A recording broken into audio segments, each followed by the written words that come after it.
दुसऱ्या परिसंवादाचा विषय आहे देश विदेशातील मराठी उद्योजक, त्यांचं कार्य आणि कर्तृत्व। या परिसंवादात सहभागी झाले आहेत माननीय श्री संजीव पेंढारकर, माननीय सौ जयंती कठाळे, माननीय श्री प्रवीण पाटील आणि माननीय सौ संजीवनी पाटील आणि माननीय Shri Ravindra Gadgil.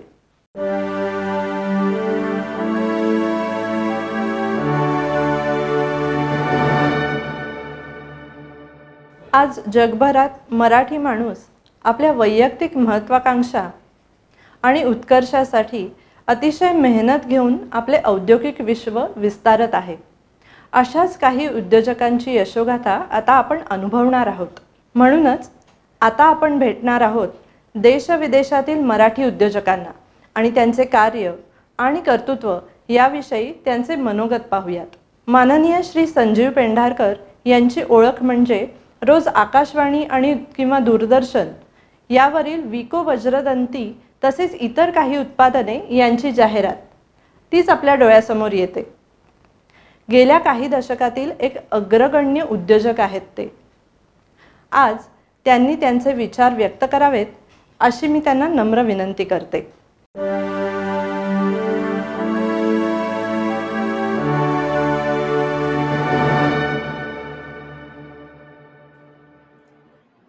Hello dear friends, how are you?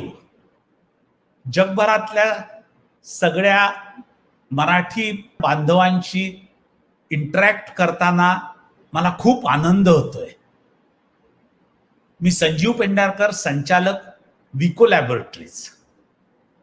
विकोची उत्पादनं Vicco Vajradanti paste, powder, turmeric cream, Narayani cream, foam base cream, नवीन आणि जुनी उत्पादनं तर आपण जाणताच, कारण जगाच्या कानाकोपऱ्यात पोचलेली उत्पादनं आहेत आणि इंडियापासून ते जवळपास आम्ही 45 देशात त्याची निर्यात करतो आणि दिवसेंदिवस नॅचरल प्रॉडक्ट म्हणून याची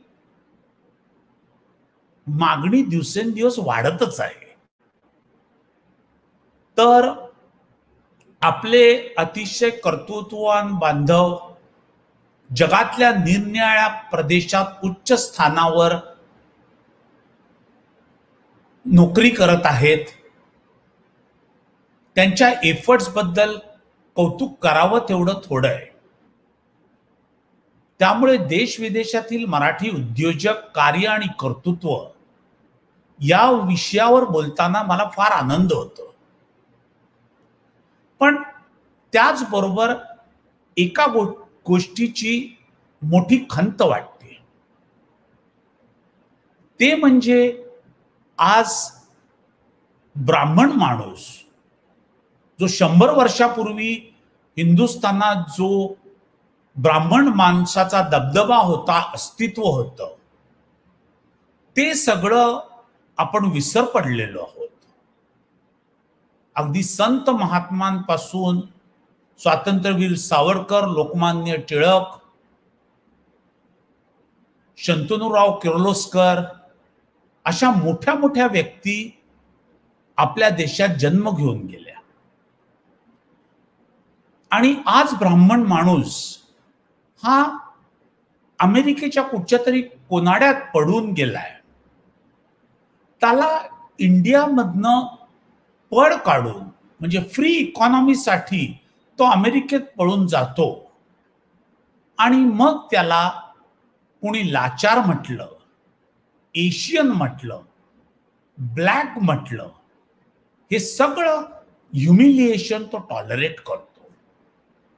का तर एका गोष्टीसाठी की मी स्वतः कुठच्याही गोष्टीची 100% जबाबदारी घेऊ शकत नाही आणि मी लठ्ठ पगाराची नोकरी कुठेतरी करतो। आज 33% सायंटिस्ट हे इंडियातले आहेत। हे ऐकताना जेवढा आनंद होतो तेवढंच दुःख की हे लोक स्वतःच्या पायावर रिस्क घेऊन उभे राहू शकत नाहीत। आणि माझा मेंदू हा कुणीतरी विकत घ्यावा म्हणून सिलिकॉन व्हॅली पासून निरनिराळ्या अमेरिकेतल्या क्षेत्रात मोठ्या मोठ्या पोस्टला आहेत. तर जसं दुल्हा विकताय तसं माझा मेंदू विकणय, बोलो खरीदोगे क्या. म्हणून आपल्या ब्राह्मण माणसाचा मेंदूची व्हॅल्युएशन ठरवतो आणि आपण युरोपियन अमेरिकन माणसाच्या कडे चाकरी पत्करतो. मित्रांनो, if you keep doing the same things, you will keep getting the same results. If you want something new, you have to try something new. अगदी लहानपणापासून आपल्या घरादारात आपल्याला जे बाळकडू दिलं जातं ते काय असतं, तर तू शिकून, भरपूर शिकून मोठा हो आणि कुठेतरी उच्च पदाची नोकरी कर.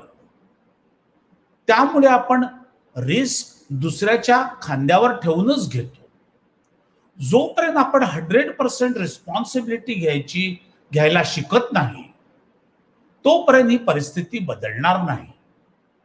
मग आपण दुसऱ्यालाच कायम मोठे करत राहू आणि काही टायनी फ्रॅक्शन आपल्याकडे येत राहील. जर कुठची अमेरिकन कंपनी तुम्हाला 1 कोटीची सॅलरी देत असेल तर तुम्ही कमीत कमी 2000 कोटीसाठी काम करता आणि त्याचा 10% प्रॉफिट तुमच्या मेंदूने 200 कोटी रुपये तो कमवतो. म्हणजे तो तुम्ही कायम दुसऱ्याला श्रीमंत करता. पण हे जर का बुद्धिमत्ता मेंदू आपण स्वतःसाठी वापरला आणि आपण रिस्क घ्यायला लागलो, जे एंटरप्रेन्योरशिप डेव्हलपमेंटचं किंवा एंटरप्रेन्योर बनायला सगळ्यात पहिले महत्वाची जी गोष्ट लागते, मग भले तुम्ही कॅल्क्युलेटेड रिस्क घ्या. कोरोनाने आता इतकी परिस्थिती बदलली आहे की सगळे ग्राउंड झिरोवर आले. त्यामुळे आता जो इनिशिएटिव्ह घेईल तो पुढच्या 3 वर्षात यशस्वी होणारच. आज अमेझॉन, फ्लिपकार्ट सारख्या कंपन्या मोठ्या झाल्या आहेत. So you have to start taking responsibility. मित्रांनो, 68 वर्षापूर्वी आमच्या आजोबांनी जेव्हा कंपनी चालू केली, मी विको व्यवसायात जवळपास 35 ते 40 वर्ष आहे.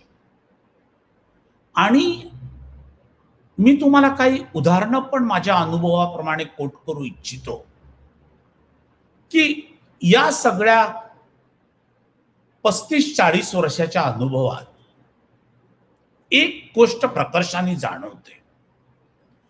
ती म्हणजे की आपला महाराष्ट्र चेंबर ऑफ कॉमर्स असू दे, मराठा चेंबर ऑफ कॉमर्स असू दे, हातावर मोजण्या एवढी बोटं मराठी आहेत, बाकी सगळे अमराठी लोक तिकडे आलेले आहेत. आमच्या आजोबांनी एक गोष्ट आमच्या फॅमिलीमध्ये सांगितली, ती म्हणजे कुणीही जॉब करायचा नाही. भले आपल्याला 9 ते 5 नोकरी करून आपण 5 वाजता बायको बरोबर फिरायला जाऊ शकणार नाही, पण आपली जिम्मेदारी आपणच घ्यायची, आपली जबाबदारी आपणच घ्यायची. म्हणून त्यांनी 1952 साली उद्योग चालू केला. मित्रांनो, मार्केटमध्ये फ्लोराईड युक्त टूथपेस्ट याचा दबदबा होता. आज अमेरिकेत triclosan containing toothpaste are ban in America. Because जर का तुम्ही ट्रायक्लोजन कंटेनिंग टूथपेस्टनी दात घासलेत तर तुमचा एक तर हार्मोनल इम्बॅलन्स होतो, पर्टिक्युलरली लेडीज मध्ये, आणि अँटीबायोटिक ॲब्सॉर्प्शन हे डिले होतं. आता तुम्ही म्हणाल टूथपेस्ट आणि शरीराचा काय संबंध? तर तुम्हाला माहितीये, जेव्हा हार्ट अटॅक येतो तेव्हा सॉर्बिट्रेटची टॅबलेट जिभेखाली ठेवायला देतात. त्यामुळे मग त्याला इन्स्टंट रिलीफ मिळतो. त्यामुळे सबलिंग्युअल रूट म्हणजे काही medicines are kept below tongue हे अतिशय पॉवरफुल ऍब्सॉर्प्शनचा मीडिया आहे. आणि त्यामुळेच वर्ल्ड हेल्थ ऑर्गनायझेशननी फ्लोराईड कंटेनिंग टूथपेस्ट इंडियामध्ये 1 वर्ष बॅन केलेल्या. कारण लहान मुलं टूथपेस्टनी दात घासताना ती गिळतात आणि ती गिळताना स्केलेटन फ्लोरोसिस नावाचा डिसीज होतो की ज्याच्यामध्ये poisoning of bones by fluorine होतं. कारण आपल्या पाण्यात ऑलरेडी क्लोरीन फ्लोरीन जे बॅक्टेरिया मारायला ज्या गोष्टी आहेत किंवा पाणी निर्जंतुक करायच्या गोष्टी आहेत त्या वापरल्या जातात. पण मल्टीनॅशनल कंपन्या काय करतात की फ्लोराईड कंटेनिंग टूथपेस्ट आहे त्यामुळे तुमची टूथपेस्ट कशी अँटीसेप्टिक आहे हे लोकांसमोर ठेवतात. त्यामुळे त्यांना या दुष्परिणामाची कल्पना येत नाही. आम्ही एक ॲडव्हर्टिजमेंट बनवलेली की Y start your day with mouthful of chemicals. मित्रांनो, त्या कारणाने विकोअजरंती पेस्ट आणि पावडरचा जन्म झाला. आमच्या आजोबांचे आयुष्यात टूथपेस्ट विकायची इच्छा होती. आता आमचे वडील नाहीत, त्यांना जाऊन 8 वर्ष झाले. पण आमच्या आजोबांकडनं आमच्या वडिलांकडनं आम्ही जे काही शिकलो तुम्हाला त्याच्यावरनं मी एक गोष्ट सांगतो. चायनीज बांबू ट्री. तुम्ही चायनीज बांबू ट्री ची स्टोरी आपल्यापैकी बरेच लोकांना माहिती असेल नसेल मला माहिती नाही, पण ज्यांना माहिती असेल at the cost of repetition मी परत सांगतो. जसं इतर प्लांट्सची लागवड आपण करतो तसंच चायनीज बांबू ट्री याची लागवड करत असताना आपल्याला फर्टाईल सॉइल, वॉटर, ॲबंडंट सनलाईट हे तर पुरवावं लागतंच. तसंच इतर झाडांची लागवड केली की आपण इन्सेक्ट रोडंट्स पासून प्रोटेक्ट करतो, उंदरांपासून प्रोटेक्ट करतो.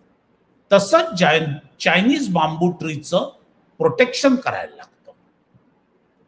मित्रांनो, हे प्रोटेक्शन केल्यावर सुद्धा जो लागवड केलेला माणूस असतो तो त्याला पाणी, हवा, ॲबंडंट सनलाईट, इन्सेक्ट रोडन्स, खत, फर्टिलायझर सगळं देतो. पहिल्या वर्षी सकृत दर्शनी काही दिसत नाही. तसंच तो झाडाची लागवड करत राहतो. दुसऱ्या आणि तिसऱ्या वर्षी सुद्धा त्यांनी लागवड केल्यावर त्याला काही रिमार्केबल ग्रोथ दिसत नाही.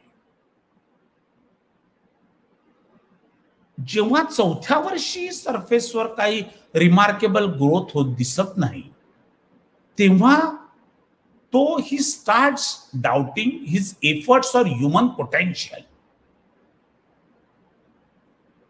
आणि त्याला असं एक क्षण विचार येतो मनात की आपण ते झाड उकरून बघावं की आतमध्ये काय होतंय का.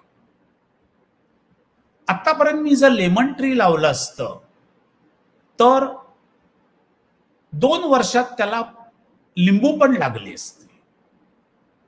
पण मित्रांनो,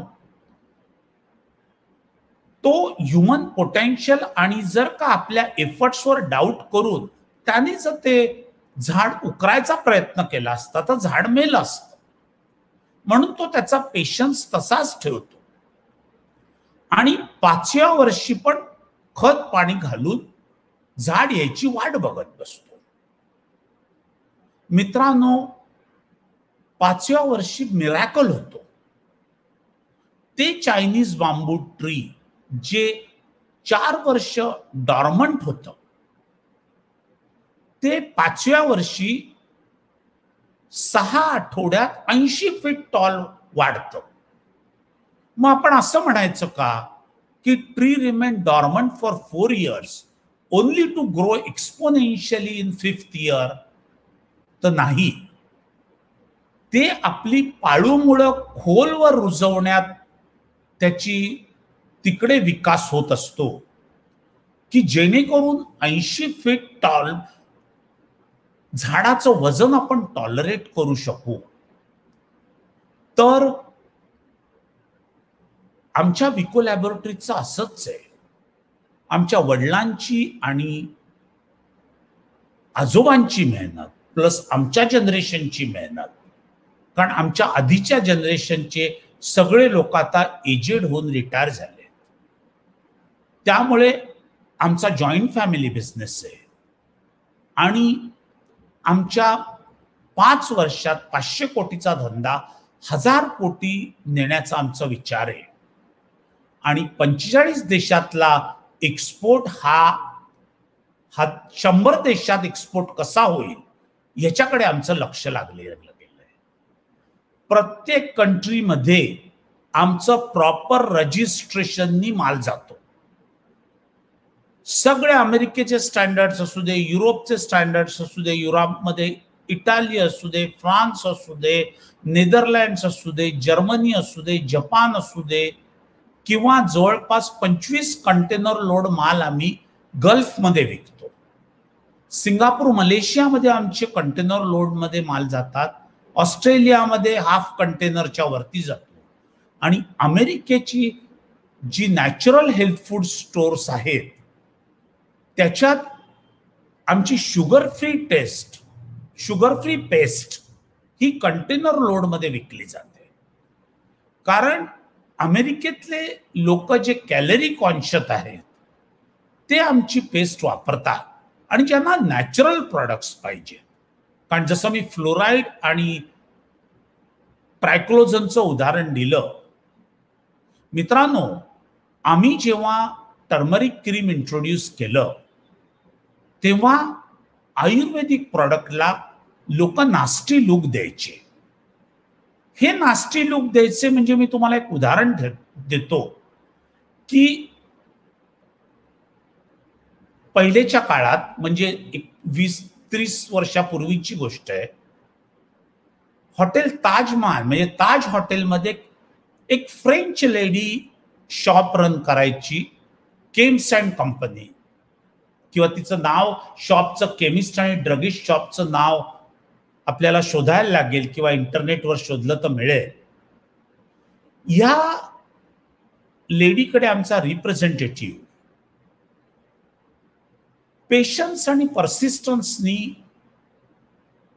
जायचा आणि सांगायचा की these are the products, these are natural products, तर तुम्ही घेतलात तर तुमच्या कस्टमरला फायदा होईल. ती सांगायची की we don't keep any Indian products because all foreigners stay here, no Indian customer visit Taj. मग आम्ही सांगायचो की आमचा मॉल फॉरेनला पण एक्सपोर्ट होतो. तरी पण ती सुरुवातीला प्रेमाने सांगायची आणि नंतर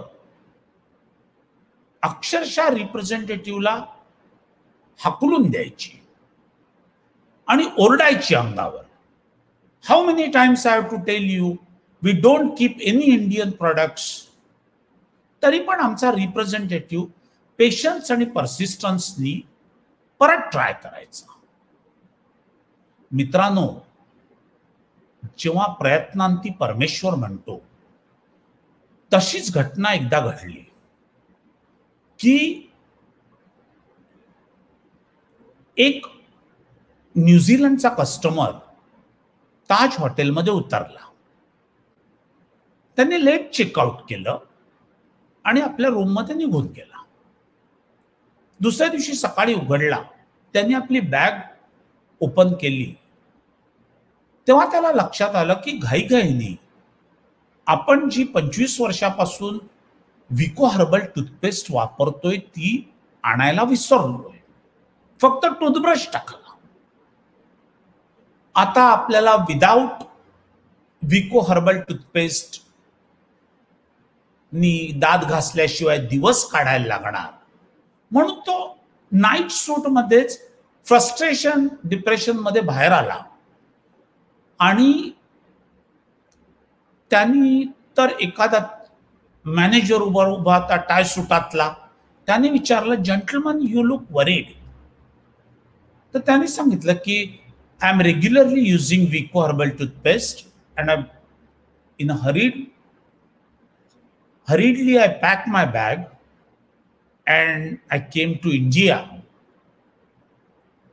Every year I come to India and stay in your hotel. Past so many years. But I forgot to keep Vico herbal toothpaste. तर तो जो मॅनेजर होता त्यांनी सांगितलं, there is nothing to be worried about. You go downstairs, there is a chemist shop where you will get Vico herbal toothpaste. So immediately तो घाईघाईने elevator कडे गेला आणि एलिव्हेटरनी जी ग्राउंड फ्लोअरला शॉप होतं त्या फ्रेंच लेडीच्या शॉपमध्ये आला आणि त्यांनी सांगितलं की कॅन आय हॅव वन विको हर्बल टूथपेस्ट. तिला ती काय कामात होती, तिला वाटलं की परत आमचा सेल्स रिप्रेझेंटेटिव्ह आलाय माल विकायला. ती लिटरली ती ओरडली त्याच्या अंगावर. How many times I have to tell you we don't keep any Indian products. एवढं म्हटल्यावर त्या गोऱ्या माणसाच्या तळपायाची आग मस्तकाला घेतली. तो म्हणाला की this product is manufactured in India. Factory is 50 miles away from Bombay because आमची डोंबिवलीला एक factory. How is it that this product is available on the shelves of New Zealand, in the supermarkets of New Zealand? This product is manufactured in India and this product is not available in your shop. Why the bloody hell you are running this shop? Better close it down. Otherwise, here are my room keys. I'm returning keys and I'm changing hotel and I'll be shifting to some other hotel or to Oberoi hotel. बघा European लोक किती open minded असतात. त्या French लेडीने ही story आम्हाला जशीच्या तशी ऑफिसमध्ये phone करून सांगितलं आणि सांगितलं की what ever mister Pendharkar products you manufacture, send me 1 dozen each आणि I don't want credit facilities, I immediately make the payment. म्हणजे जो आमचा रिप्रेझेंटेटिव्ह हिला 3 महिन्याचं क्रेडिट देत होता, माल विकला गेला नाही तर वापस घेईन म्हणत होता, तो माणूस, ती बाई आमचे सगळे प्रोडक्ट 1 डझन मागवते. तिने माल ठेवला आणि ती म्हणाली आता माझा मूड गेला, कारण त्या न्यूझीलंडच्या माणसाने तिला भोसडल्यावर तिचा चेहरा लाल लाल झाला. मित्रांनो, आपण असेच युरोपियन लोकांच्या इन्फ्लुएन्स खाली आहोत. जोपर्यंत युरोपियन माणूस सांगतो ते बरोबर, म्हणून आपला योगा जेव्हा युरोपमध्ये पॉप्युलर होतो तेव्हा आपण योगा करायला लागतो. आणि जे आमच्या टर्मरिक क्रीमला नास्टी लुक द्यायचे ते अमेरिका टर्मरिक क्रीमच्या पेटंटसाठी फाईट आउट करते. जे डॉक्टर माशेळकरनी टर्मरिकचं पेटंट कॅन्सल केलं आणि आज हिंदुस्तान लिव्हर आणि कोलगेटची ही परिस्थिती आहे की unless they call their products as Ayurvedic, they are not in a position to sell in India और abroad. Vicks vapour Ayurvedic, Colgate Dantshakti, फलाना ढिकाना आयुर्वेदिक शक्ती. मित्रांनो, मी तुम्हाला एक शेवटचं उदाहरण सांगतो आणि माझा तुमच्या बरोबरचा संवाद थांबवतो. सांगण्यासारखं तर बरंच आहे, पण मला बोलायला 25 ते 30 मिनिटं दिली आहेत. आमच्याकडे एक ऑस्ट्रेलियन बायर आला, मल्टीमिलियनर होता तो. त्यांनी आम्हाला टूथ पावडर आणि टूथपेस्ट आणि टर्मरिक क्रीमची ऑर्डर दिली. तो सगळं ऍडव्हान्स पेमेंट वगैरे सगळं द्यायला लागला. म्हटलं कसं काय तुझा आमच्यावर विश्वास बसला? आम्ही म्हटलं ऑफकोर्स आम्ही ऍडव्हान्स पेमेंट डिस्काउंट देतो 3%, की त्याला असं वाटायला नको की विकोमध्ये पैसे गुंतवले तर माझा लॉस झाला, मी जर बँकेत ठेवले असते तर मला इंटरेस्ट मिळाला असता. पण तो म्हणाला तुझा आमच्यावर कसा विश्वास बसला की तू 100% ऍडव्हान्स पेमेंट द्यायला तयार झाला? तो म्हणाला की मी अमेरिकेत फिरत असताना त्याच्या शेल्फमध्ये सुपरमार्केटमध्ये तुमचे प्रोडक्ट्स दिसले आणि the person who is dealing with America cannot afford to cheat me or will not cheat with me, म्हणून माझा तुमच्यावर विश्वास बसला. पुढे सांगायची गोष्ट म्हणजे त्याने टर्मरिक क्रीम आणखी पेस्टची ऑर्डर दिल्यावर आम्ही त्याला विचारलं की would you not like to order tooth powder, कारण त्यावेळी आमचे वज्रदंती पेस्ट, पावडर आणि टर्मरिक क्रीम हे वेल ॲडव्हर्टाइज प्रोडक्ट्स होते. व्हिडिओ कॅसेट्स ॲडव्हर्टिजमेंट पण ये जो है जिंदगी सिरियल मार्फत सगळीकडे पोचलेल्या जगभर. तर त्याचं उत्तर होतं की can this tooth powder be use with toothbrush? तर आम्ही म्हटलं की no, it is a powder. You have to take powder, put some few drops of water, and you gently massage gums and teeth. जिथे बोट पोचू शकतं तिकडे toothbrush पोचू नाही शकत. तो म्हणाला nonsense. This concept will not be accepted in Europe because we beat our children if they put their finger in mouth. And when we are grown up, you want me to put other European people to put their finger in mouth to massage gums and teeth? मग आम्ही त्याला समजवलं, European लोक कसे रिसिप्टिव्ह असतात बघा, की whatever your knowledge is there, it's half true, means half truth is there. We beat our children because they put unclean finger in the mouth. जेव्हा आम्ही दोन्ही हातांनी म्हणजे एका हाताने जेवतो आणि we eat our food with fingers, आमच्याकडे फोर्क आणि नाईफ वापरायची प्रथा नाही, तरी सुद्धा आमच्याकडे इम्युनिटी हायएस्ट आहे. अमेरिकेतले लोक आली, त्यांना इथे पाणी प्यायलं की डिसेंट्री डायरिया होतो. तर मनात आम्ही विचार केला की आमची 5000 वर्षापूर्वीची संस्कृती, तुझे काही 200-400 वर्षापूर्वीची संस्कृती, आणि तू आम्हाला शिकवतोस व्हॉट इज हायजेनिक आणि व्हॉट इज अनहायजेनिक. पण तो कस्टमर असल्यामुळे आम्ही दुखवू शकत नव्हतो. मग त्याला सांगितलं की we beat our children because they put unclean finger in the mouth. And have you ever thought about the toothbrush which remain in your toilet room practically for 24 hours? Because 2 minutes you brush your teeth. After brushing your teeth, you keep it in a toilet room. Next day when you use toothbrush, you don't sterilize it. And toilet room is a place where there is a seat of bacteria on your toothbrush. So have you ever considered whether your toothbrush is hygienic to be put in mouth without sterilization? So त्यांनी सांगितलं, Pendharkar, the way you explain it, from tomorrow onwards I'll get nausea of using toothbrush, as if I am dipping that toothbrush in the commode and putting it in mouth. So I am going to use daily disposable toothbrush. But let me go to Europe, explain this concept, and then I'll get back to you. Dear friends, तो युरोपला गेला. 15 दिवस काही उत्तर नाही. म्हटलं अरे बाबा ह्या माणसाचं काय झालं. त्याच्यानंतर 16,000 विको वज्रदंती टूथ पावडरच्या बाटल्यांची ऑर्डर त्यांनी दिली. That means 16,000 European customers are putting their finger in mouth and brushing and massaging their gums.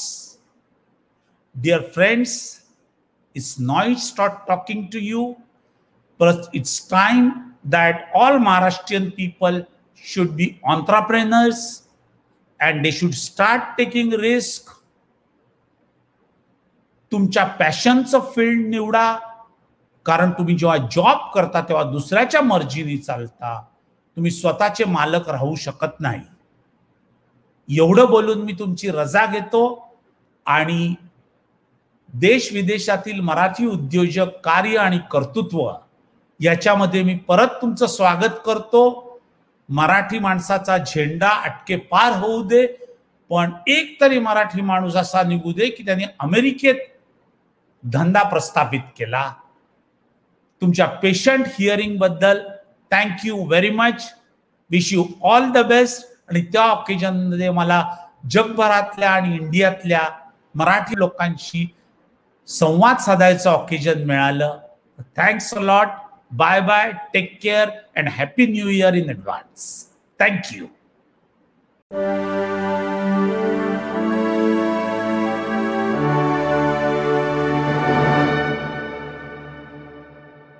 माननीय संजीवजी पेंढारकर यांनी आपले बहुमूल्य विचार इथे मांडले, त्याबद्दल मी त्यांचे मनापासून आभार मानते. पुढच्या परिसंवादाच्या वक्त्या आहेत महिला उद्योजिका माननीय जयंती कठाळे. मूळ इंजिनिअरिंगचे शिक्षण घेतलेल्या माननीय कठाळे उद्योग व्यवसाय यांची ओढ आणि महाराष्ट्राची खाद्य संस्कृती संपूर्ण विश्वात पसरवण्याचा त्यांनी पण घेतला आहे. ही नक्कीच आपणा सर्वांसाठी आनंददायी आणि अभिमानाची गोष्ट आहे. पूर्ण ब्रह्म या नावाने एक प्रेरणादायी प्रवास त्यांनी सुरू केला आहे. त्यांचा औद्योगिक प्रवास आपण आता जाणून घेऊयात.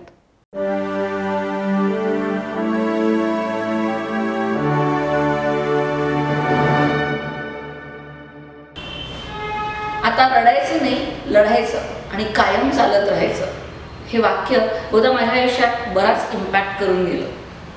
मी जयंती कठाळे, पूर्णब्रह्मची संचालिका, फाउंडर, उद्योजिका, एंटरप्रेन्योर अशा अनेक नावांनी पूर्णब्रह्मनी मला सजवत आणलेलं आहे. आणि आता पूर्णब्रह्ममुळेच पूर्णब्रह्मची वहिनी, बहुधा त्याच्यामुळेच साऱ्या जगाची वहिनी.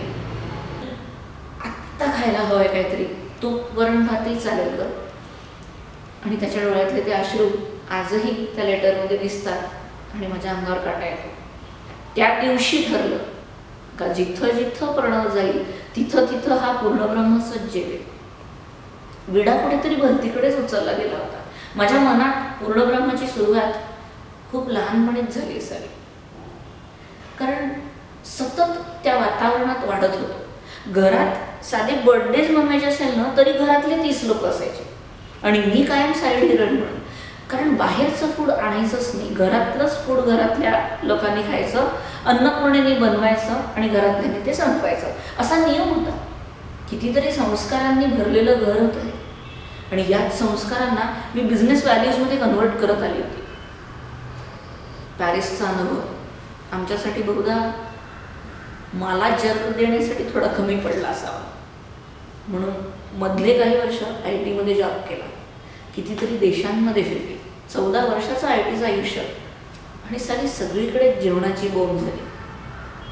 खरंच नाही मिळालं जेवायला, नाही मिळालं समाधानकारक खायला, पण काम मात्र प्रखर चालू होतं.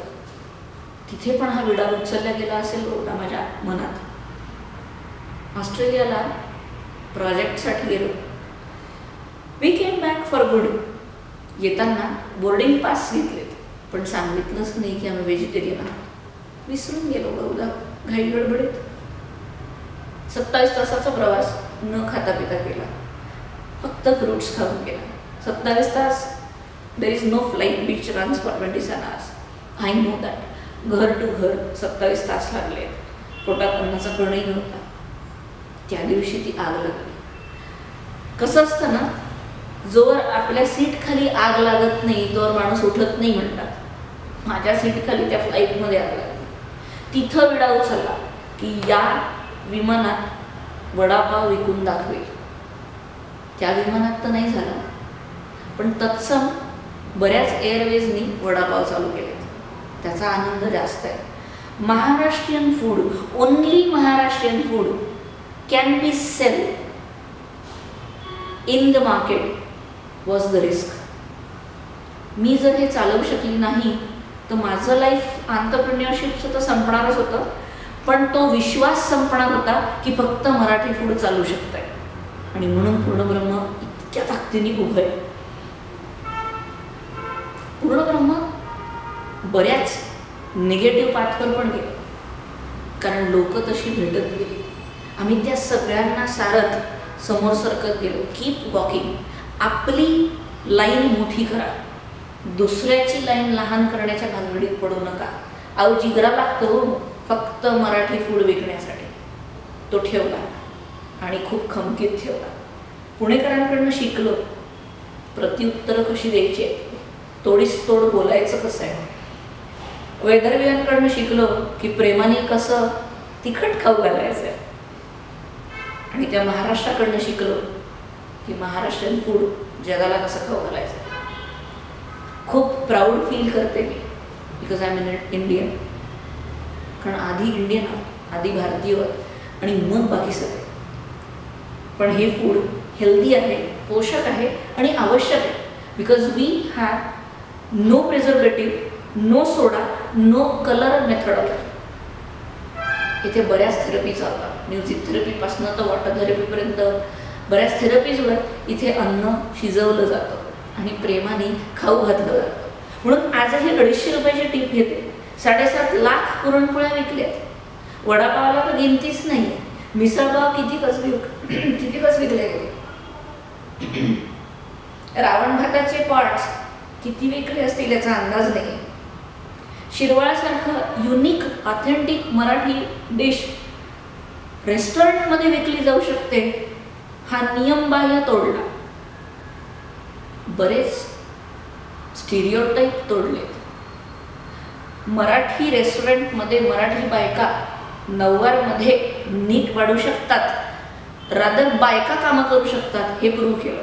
असे अनेक स्टिरियोटाईप आम्ही ब्रेक करत आलो आणि हा रस्ता आम्ही आमचाच सढळ आणि सृजनशील बनवत आलो. यात अनेक गेस्टचे आशीर्वाद आहेत. सौजन्याच्या मागे महालक्ष्मी आहे. आधी सौजन्य टेबलवर आहे आणि मग महालक्ष्मी आपोआप वॉलेटच्या हिशोबाने बाहेर येते. कारण लंगर चालवत नाही, हा बिझनेस आहे. बालगोपाल मेनू बनवले. आज जगात सगळ्यात मोठं आणि एकमेव रेस्टॉरंट आहे जिथे बालगोपाल मेनू आहे. अहो 11 पानांचं बालगोपाल मेनू कोणी बनवलं असेल का? जे आपण खातो तेच लेकराला खाऊ घालायचं, पण त्याची पद्धत बनवायची, थोडी नॉन स्पायसी करायची. आजी आजोबांच्या स्पाइस लेवलवर आम्ही स्पाइस लेवल ठेवले. आमचे नावं पण तसेच आहेत. मैत्री मंगेशसारखा शेफ आणि नीतासारखी शेफ जेव्हा हिंगाचा तडका देत पातळ भाजी बाहेर पाठवतात तेव्हा खाणाऱ्याच्या आणि खवय्यांच्या तोंडाला पाणी सुटलं नाही तर नाव बदललं. पूर्णब्रह्म खूप मोठं होतं. पूर्णब्रह्म हा वटवृक्ष होतोय आणि या वटवृक्षाखाली आम्ही सगळेच जण खूप छान तयार होतोय. पूर्णब्रह्मचा प्रवास आणि त्यातली शिकवण अशा अनेक गोष्टींनी माझं आयुष्य खूप फुलत गेलं. माझे क्रिटिक्स माझे 2 मुलं आहेत. या 2 लेकरांसाठी पूर्णब्रह्ममध्ये कायम गिनीपिकचा रोल राहिला आणि आईवडिलांनी कायम आशीर्वादच दिलेत. या सगळ्यांच्या आशीर्वादाने आणि Sarvesh, Sandeep, Salil, Mangesh, Bhagyesh, may be everybody in Purnabrahma is standing strong with us. We are serving the largest Maharashtrian food, the glamorous Marathi food to the world.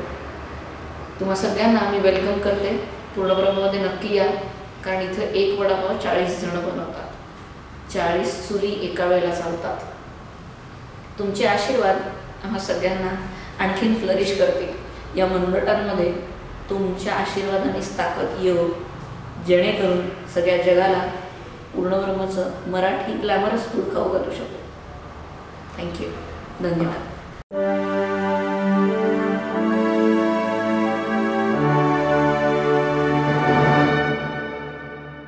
माननीय कठाळेजी, आपल्या या प्रेरणादायी प्रवासाबद्दल आपले अभिनंदन.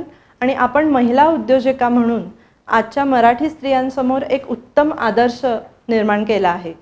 अनेक अडचणींवर मात करून आपण आपल्या व्यवसायाचा देशविदेशात विस्तार केला आहे आणि त्यातूनच आपली जिद्द, मेहनत आणि चिकाटी दिसून येते.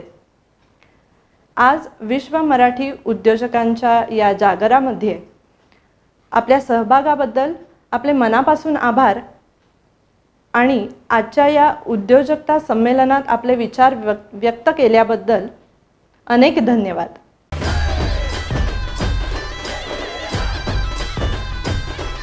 सहकार म्हणजे काय?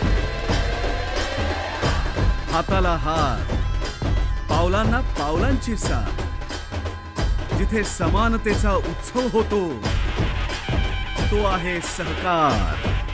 अशा सहकाराला तुमचा पाठिंबा हवा, उद्धार हवा तर सहकार हवा. दि Maharashtra state cooperative bank limited, शिखर सक्षम सहकाराचं.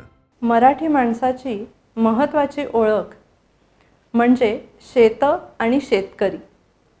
शेतकरी बांधवांसाठी अन्य उद्योगांप्रमाणेच यंत्र आणि तंत्र यांच्या जोडीबरोबरच डिजिटलायझेशन कसे आवश्यक आहे याबद्दल सांगत आहेत माननीय श्री प्रवीण पाटील.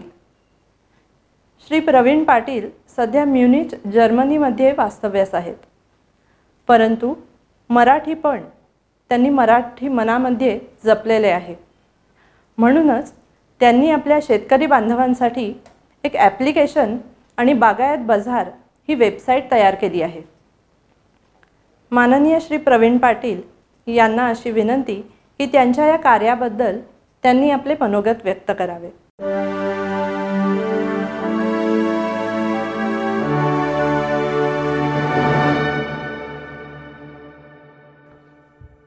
नमस्कार, मी डॉक्टर प्रवीण पाटील, मूळचा अंमळनेर जिल्हा जळगाव खानदेशातील. दक्षिण जर्मनीतील म्युनिक या शहरात गेली 5.5 वर्षे राहत आहे. मी इथे एका फार्मास्युटिकल कंपनीमध्ये कामाला आहे. मी शेतकऱ्याचाच मुलगा असल्यामुळे मला शेतकऱ्याला दैनंदिन जीवनात ज्या काही अडचणी असतात त्याच्याविषयी बऱ्यापैकी माहिती आहे. माझा मोठा भाऊ पूर्ण वेळ शेती करतो, तो गावीच असतो आणि मी त्याच्याशी बोलत असताना मला बऱ्याच गोष्टी जाणवतात की शेतकऱ्यांना छोट्या मोठ्या अडचणी असतात आणि त्या बऱ्यापैकी माहिती आहेत. त्यालाच अनुसरून माझे मित्र डॉक्टर शांताराम शेनाई, जे आम्ही दोघं सोबत एकाच कंपनीत कामाला होतो, त्यात तर सध्या फ्रीलान्सिंग करतात, ठाण्याला असतात. आम्ही दोघं मिळून शेतकऱ्यांसाठी काहीतरी शेतीविषयक धंदा किंवा शेतकऱ्यांना कामातील असला काहीतरी उद्योग करायचं ठरवलं होतं आणि त्याला अनुसरून आम्ही पाटील शेनाई पॉलीहाऊस लिमिटेड ही कंपनी ही स्थापित केली आहे. आमचं उद्दिष्ट असं होतं की पाटील शेनाई पॉलीहाऊस कंपनीच्या अंतर्गत पॉलीहाऊस टाकायची आणि त्या पॉलीहाऊसमध्ये शेतकऱ्यांना आधुनिक पद्धतीने शेती करणे, म्हणजे जसे की एक्झॉटिक क्रॉप असतात, काकडी, शिमला मिर्च, असे काहीतरी घेण्याचं ट्रेनिंग द्यायचं आणि सोबत त्यांना सांगायचं की ट्रेडिशनल शेती सोडून ही अशी तुम्ही आधुनिक शेती करा, असं आमचं उद्दिष्ट होतं. पण काही कारणाने ते होऊ शकलं नाही, कारण की मी इथे होतो आणि डॉक्टर शेनाई हे ठाण्याला असतात. आम्ही ॲप्लिकेशनही केलं होतं पण ते काही होऊ शकलं नाही. पण आम्ही खचून न जाता आम्ही असा विचार केला की असलं काहीतरी करू की ज्याचा व्हर्च्युअली ते आपल्याला करणं शक्य होईल आणि ज्याचा फायदा शेतकऱ्यांना होईल. त्याला अनुसरून आम्ही विचार केला की शेतकऱ्यांसाठी एक ॲप किंवा वेबसाईट डेव्हलप करायची. जसं आपण पाहतो OLX हा कन्सेप्ट आहे. OLX जसं आहे की आपल्याला हव्या असलेल्या नको असलेल्या गोष्टी जुन्या झाल्या आहेत, जुनं फर्निचर आहे, वाहन आहे, तर OLX करतो म्हणतात की OLXवर विकून टाका आणि आपण ते OLX या प्लॅटफॉर्मवर विकतो, बेसिकली टाकतो, आणि मग ज्याला ते हवं असेल तो आपल्याला कॉन्टॅक्ट करतो आणि मग आपण त्याची प्राईस ठरवतो. तर तसं आम्ही विचारलं की शेतकऱ्यासाठी करायचं का? म्हणजे शेतकऱ्याकडे बऱ्याच जुन्या गोष्टी पडून असतात, जुनी अवजारं असतात, पंप असतात, किंवा त्याला काही गुरंढोरं विकायची असतात. हे मला माहिती आहे की म्हणजे आता जर तुम्हाला एखादी म्हैस विकायची आहे किंवा काही विकायचं आहे, तर ते शेतकऱ्याला तालुक्याच्या गावी किंवा जिल्ह्याच्या गावी घेऊन जायला लागतं. म्हणजे 1000-1500 रुपयाचं वाहन करायचं आणि त्या वाहनात त्या जनावराला घेऊन दिवसभर तिथे मार्केटमध्ये बसायचं आणि गिरायकांची वाट पाहत बसायची. त्या आपल्या कोरोनाच्या काळात पुरेशी गिरायकही येत नाही आणि मार्केटही बऱ्याचपैकी बंद होते. म्हणजे एवढा खर्च करून ते जनावर तिथे न्यायचं, दिवसभर तिथे बसायचं, थांबायचं, त्यात गिराईक येतील, आलेच तरी ते त्याला हवी असलेली किंमत मिळेल, नाही मिळेल कुणास ठाऊक, आणि नाही मिळाली, नाही विकलं गेलं ते जनावर, तर ते तेवढाच खर्च करून पुन्हा परत घरी घेऊन जायचं. म्हणजे हा एक तर त्याचा पैसा वाया जातो, वेळ वाया जातो, किंवा मग मध्ये असलेले जे दलाल किंवा एजंट असतात ते त्याच्यात कडून ते जनावर कमी किमतीत घेतात आणि हे असं चालतं. त्याच्यामुळे शेतकऱ्याला हे कुठलीही गोष्ट विकणे काही तेवढं सोपं नाही. म्हणजे तो जास्तीत जास्त त्याच्या संपर्कात असलेल्या 10-15 लोकांना सांगतो की अरे माझ्याकडे हे विकायचं आहे, किंवा माझ्याकडे जुना पंप पडून आहे, जुने पाईप पडून आहे, ते विकायचे आहे. तर ते तेवढ्याच 10-15 लोकांपर्यंत त्याची माहिती पोहोचते आणि त्याला शेवटी त्या काही गोष्टी भंगारात विकायला लागतात किंवा खूप कमी किमतीत विकायला लागतात. हे मी स्वतः अनुभवलं आहे. म्हणजे मी माझ्या भावाशी बोलत असतो तेव्हा मला माहीत आहे की हे असं होतं. तर आम्ही विचार केला की शेतकरी हे काही विकायचं असेल ते डिजिटली नाही विकू शकत का? म्हणजे घरी बसल्या कशाला त्याला जायला पाहिजे मार्केटला? तो बऱ्यापैकी कामात असतो. जसं पावसाळ्याच्या दिवसात त्याच्याकडे खूप कामं असतात. आणि मग आम्ही विचार केला की शेतकऱ्याला OLX वापरता येईल का? आणि आम्ही जर विचार केला की शेतकऱ्यांनी जर ही वस्तू किंवा जनावर OLX ह्या ॲपवर टाकलं, पण तो टाकेल का? म्हणजे त्याला ते आपलंसं वाटेल का ते विश्व OLX? कारण की तिथे सगळं मोठे मोठे शहरातले लोक असतात, फर्निचर असतं. तर आम्ही असं अजून केलं की शेतकऱ्याने OLXवर म्हैस विकायला टाकली, ते कसं वाटेल? म्हणजे किंवा तो टाकेल. मी माझ्या भावाला विचारलं की तू टाकशील का? म्हणजे त्याने ते पाहिलं होतं तिथे एकतर त्याला ते ऑकवर्ड वाटेल, ऑड वाटेल, आणि दुसरं म्हणजे तिथे तसा गिराईक असेल का OLXवर दुसरा शेतकरी असेल का? म्हणजे गिराईक मिळणं ही चॅलेंजिंग होतं. मग आम्हाला कळून चुकलं की हे त्याचं विश्व नाही आहे OLX किंवा काय. ते आपल्याला जर शेतकऱ्यासाठी काही असं डिजिटल प्लॅटफॉर्म बनवायचा असेल तर त्याचं स्वतःचं, म्हणजे तिथे सगळे शेतकरी असतील आणि सगळे सारखे असतील, फक्त शेती रिलेटेड गोष्टीच तिथे विकायला असतील, असं एक प्लॅटफॉर्म बनवूया. त्यासाठी आम्ही बागायत बाजार नावाचा अँड्रॉइड ॲप, म्हणजे आम्ही हे विचार केला, बऱ्यापैकी सर्वे केला की आज प्रत्येक शेतकऱ्याकडे एक तरी मोबाईल असतो. म्हणजे प्रत्येकाकडे नका पडू मी, पण यातले 90% शेतकऱ्यांकडे मोबाईल आहे, स्मार्टफोन आहेत घरोघरी. इंटरनेट आज भारतात स्वस्त आहे आणि त्याचा चांगल्यापैकी वापर होत आहे. तर आम्ही विचार केला की आपण एक अँड्रॉइड ॲप, म्हणजे iOS नाही, ॲपल नाही, पण अँड्रॉइड, की ज्यांच्याकडे अँड्रॉइड मोबाईल असतात, तर अँड्रॉइड ॲप आणि वेबसाईट डेव्हलप करायची, ज्याच्यावर शेतकरी त्यांना नको असलेल्या गोष्टी ह्या टाकू शकतील. आणि मग त्या ॲपवर जेवढेही शेतकरी आहेत त्या सर्वांना त्या वस्तू दिसतील, आणि मग ज्याला ती हवी असेल त्याला घ्यायची असेल, कारण की मला हे माहिती आहे की कोणतरी विकणारा असतो तर कोणीतरी घेणारा सुद्धा असतो. आणि मग ज्याला ते हव्या असतील तो शेतकऱ्याला परस्पर फोन करेल, आणि त्यांना जर ते आवडलं, एकमेकांचं किंमत पटली आणि ते झालं, तर ते व्यवहार करू शकतील. तर हा आम्ही असा सोपा कन्सेप्ट ठेवला. त्यात आम्ही काही गोष्टी अशा केल्या की तेवढा शेतकरी अजून टेक्नो सावी नाही आहे, तर आम्ही हे खूप सोपं ठेवलं. म्हणजे त्याच्यात पेमेंट आमच्या ॲप थ्रू नाही ठेवलं. आम्ही फक्त त्या 2 शेतकऱ्यांमधला, म्हणजे घेणारा आणि विकणारा, ह्या दोघांचा मधला दुवा बनायचं ठरवलं, की त्यांना आपण जोडून द्यायचं. तेवढंच आपल्या ॲप थ्रू करायचं.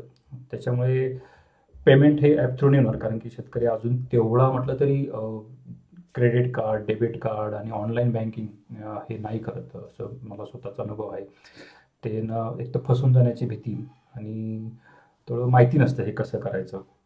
त्यामुळे मी फक्त ह्या ॲपद्वारे त्यांना भेटून देणे एवढंच ठरवले. तुम्हाला थोडं मी त्या ॲपचा डेमो दाखवतो, तुम्हाला एक आयडिया येईल.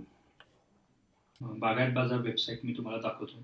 जर्मनीत असल्यामुळे ती ॲप इथे मला दिसू नाही शकत, कारण की ती फक्त आपण भारतात लॉन्च केले आहे. ॲप सध्या 3 भाषांमध्ये उपलब्ध आहे, मराठी, हिंदी आणि इंग्रजी. तर तिन्ही भाषेमध्ये त्याचा वापर होऊ शकतो. आणि जेव्हा युजर त्या वेबसाईटवर किंवा ॲपवर जाईल तेव्हा त्याला हे लँडिंग पेज दिसेल आणि इथे विकायला असलेल्या वस्तू दिसतील.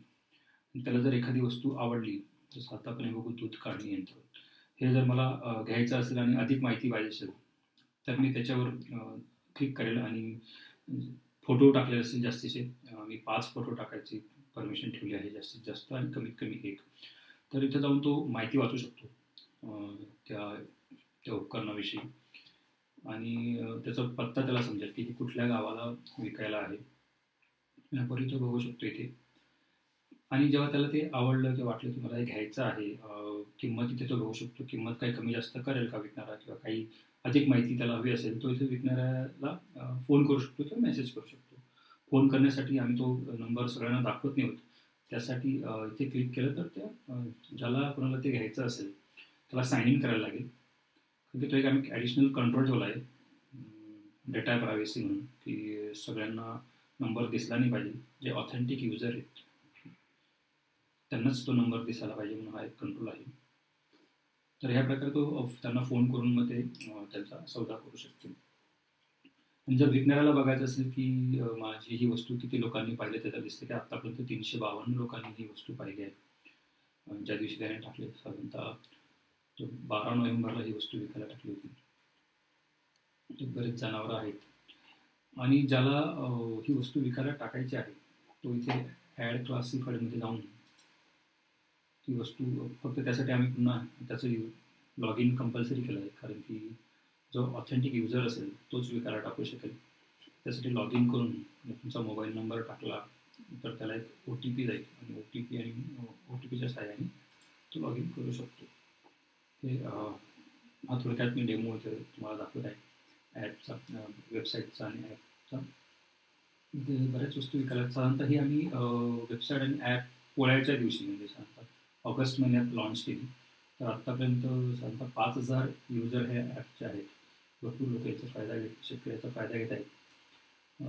आमचं मेन उद्दिष्ट म्हणजे खरं तर जुन्या वस्तू किंवा जनावरे हे विकणं होतं, पण काही लोकांनी त्यांचे शेतमालही टाकला आहे.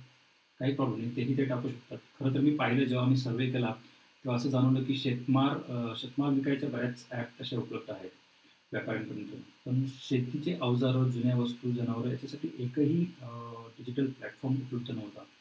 म्हणून आम्ही खास करून हा प्लॅटफॉर्म बागायत बाजार नावाचा काढला आणि ते सर्व शेतकरीच असतील. आम्ही एक कंट्रोल ठेवला आहे की कोणी दलाल इथे येऊ नये म्हणून. आम्ही त्याच्यावर एक कंट्रोल ठेवला आहे की सगळी तो विकायला टाकलं, कोणीही विकायला टाकली वस्तू तर ती पहिले मला ॲडमिनकडे येईल अप्रुव्हलसाठी. मी ती बघेल, वाचेल तिची सगळी माहिती आणि मग मी ते ॲप्रूव्ह किंवा रिजेक्ट करू शकतो. जेव्हा मी ॲप्रूव्ह केलं तरच तिथे परवाना दिसेल. तर अशी ही शेतकऱ्यांना खूप उपयुक्त अशी ॲप आहे. ह्या ॲप बनवण्यासाठी मला बऱ्याच जणांची मदत झाली.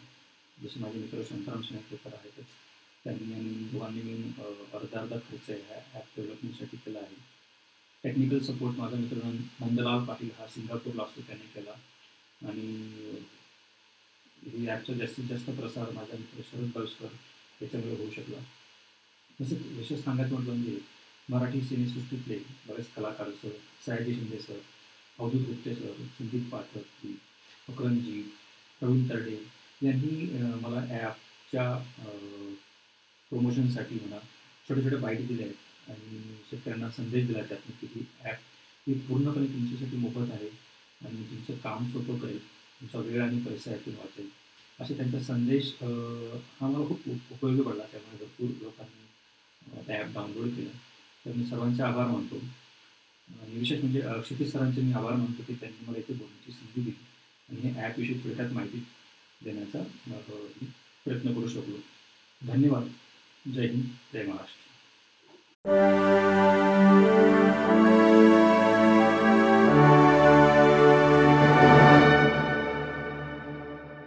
आत्ताच आपण पाहिलं की माननीय श्री प्रवीण पाटील यांनी म्हटल्याप्रमाणे उद्योजकाने स्वतःच्या विकासाबरोबरच प्रगतीबरोबरच सामाजिक बांधिलकी जपणे आवश्यक आहे.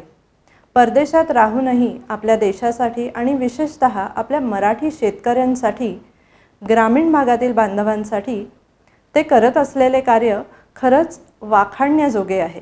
आपल्या पुढच्या वक्त्या आहेत माननीय सौ संजीवनी पाटील.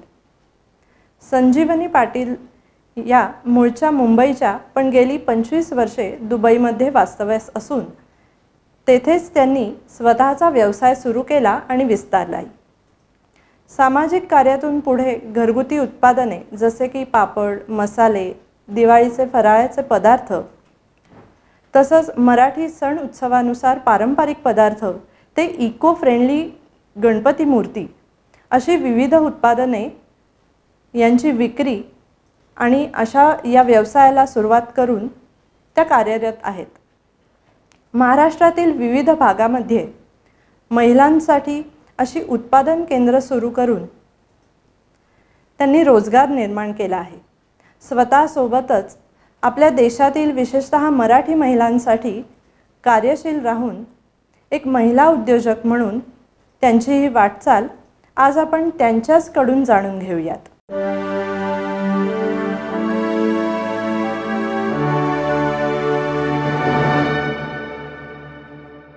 नमस्कार, मी संजीवनी सुजय पाटील दुबईहून बोलते. विश्व मराठी संमेलनात आपल्या सर्वांचं स्वागत. जगभरातील सर्व मंडळी एकत्र येण्यासाठी हा एक खूप छान दुवा आहे.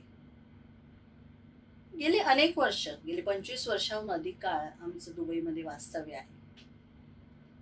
कधी परदेशामध्ये आपण निघालो, भारताबाहेर गेल्यानंतर एकमेकांना जोडून ठेवणारा एक दुवा म्हणजे दुबई महाराष्ट्र मंडळ. असंच झालं. परदेशात आल्यानंतर एकमेकांना जोडून राहण्यासाठी महाराष्ट्र मंडळाचे पहिली आम्ही मेंबरशिप घेतली. त्यामुळे सर्व मराठी बांधव हे आमचे कुटुंब झाले.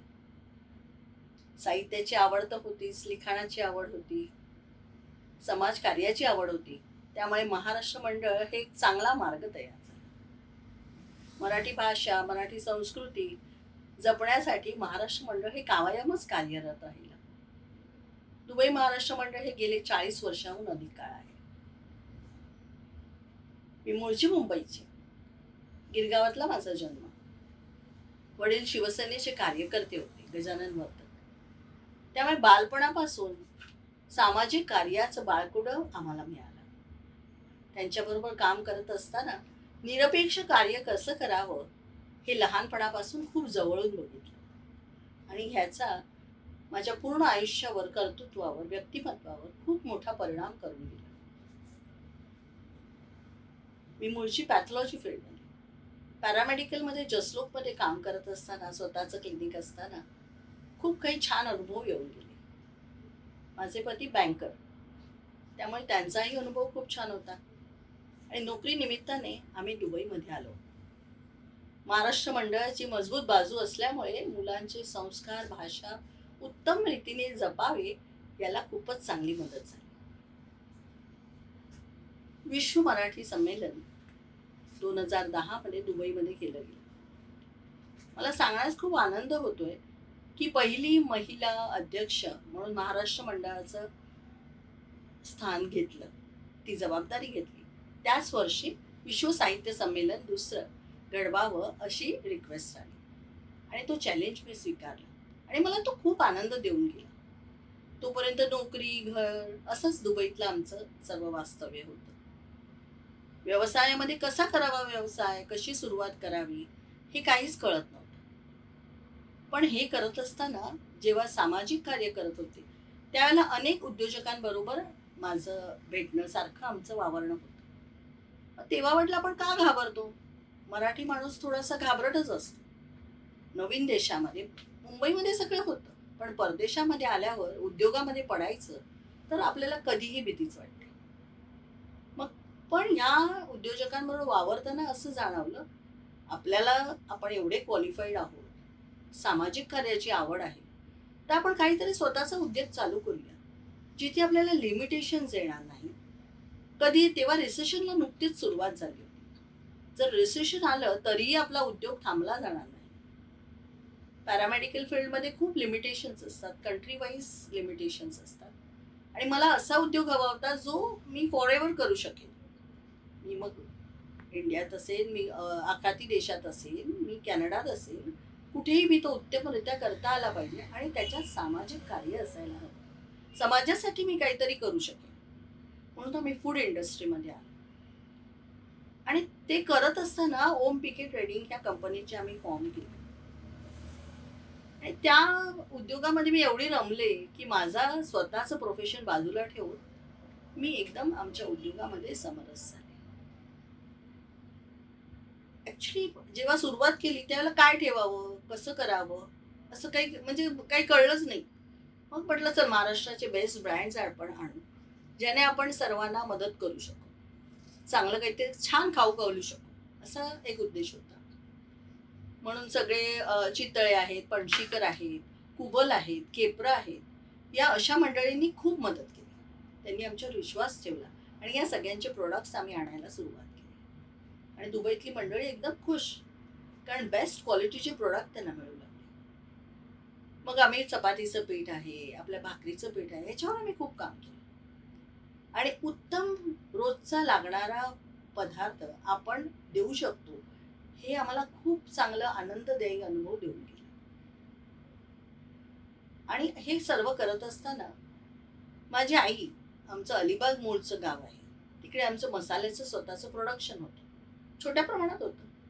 म्हटलं आईचा हा जो प्रोडक्ट आहे हा आपण जगभरात नेण्यासाठी नक्कीच काम करायला हवं. आणि यातूनच गौरी अजीज किचन या ब्रँडचं आम्ही फॉर्मेशन केलं आणि उत्तम प्रकारचा मालवणी मसाला, गोडा मसाला सगळीकडे जाऊ लागला. आखाती देशात नव्हेच, कॅनडामध्ये, अमेरिकेमध्ये दिवाळीचा फराळ आहे तो सगळीकडे जगभरात जाऊ लागला. हे करत असताना खूप काही नवीन शिकले. अजून एक महत्वाचा प्रोडक्ट म्हणजे पापड. पापड हा महिलेचा खूप उत्तम पदार्थ आहे. मला सांगायला अनुभव वाटतो, आनंद होतोय की मिनलताई मोहाडीकर यांच्याबरोबर मी 10 वर्षाहून अधिक काळ कार्यरत आहे. त्यांचं हे उद्योगाबरोबर सामाजिक कार्य, महिलांना तयार करण्याचा जो त्यांचा विचार आहे तो मला खूप मनाला भावून गेला. कारण आमच्या वडिलांचे लहानपणापासूनचे संस्कार होते. मी स्वतःचा कायमच आम्ही बालपणापासूनच उद्योगात होतो. उद्योग करा, पण उद्योग करताना तुम्ही समाजाला काय देताय हे खूप महत्वाचं आहे आणि योग्य रीतीने करा. कोणतीही गोष्ट करताना आपण वरतून आपल्याला परमेश्वर बघतोय हे कायम डोक्यात ठेवा. आणि मला वाटतं त्या संस्कारांचा मला खूप परिणाम झाला आणि मला हे सगळं खाऊ पिऊ बनवण्याचं आवडू लागलं. तेच करता करता असं वाटलं की आपण हेच काम भारतातील ज्या गरजू महिला आहेत त्यांना देऊया, म्हणजे त्यांना उत्पन्नाचं साधन होईल, आपल्याला हवा तो प्रोडक्ट मिळेल आणि ती टेस्ट जी लोकांना हवी आहे ती आपण देऊ शकतो. आणि हा चॅलेंज आम्ही स्वीकारला. यात माझ्या आईने खूप मदत केली. गौरी आजी ही माझी आई. आम्हाला जे प्रोडक्ट हवे त्यावरती प्रोडक्शन आमचं चालू झालं. मग मसाले असो, पापड असो, लोणची असो, ते सर्व करण्याची जबाबदारी आम्ही घेतली. आणि ते करता करता मुंबई, पुणा, नागपूर, सांगली ज्या ज्या एरियाजमध्ये बायकांना गरज आहे, उद्योगाची गरज आहे, 4 पैसे मिळावे असे वाटायला लागलं, तिथे आम्ही प्रोडक्शन चालू केलं आणि खूप छान प्रकारचे प्रोडक्ट्स तयार करायला सुरुवात केली. प्रोडक्ट बाहेरून दिसतो छान असं नाही, तर त्याची टेस्टही डेव्हलप करण्याचा प्रयत्न केला. मग असं करता करता प्रत्येक सणावाराचे प्रोडक्ट जे फराळाचे आमच्याकडे असतातच, असायचेच कायम, पणशीकरांचे फराळाचे प्रोडक्ट कायम.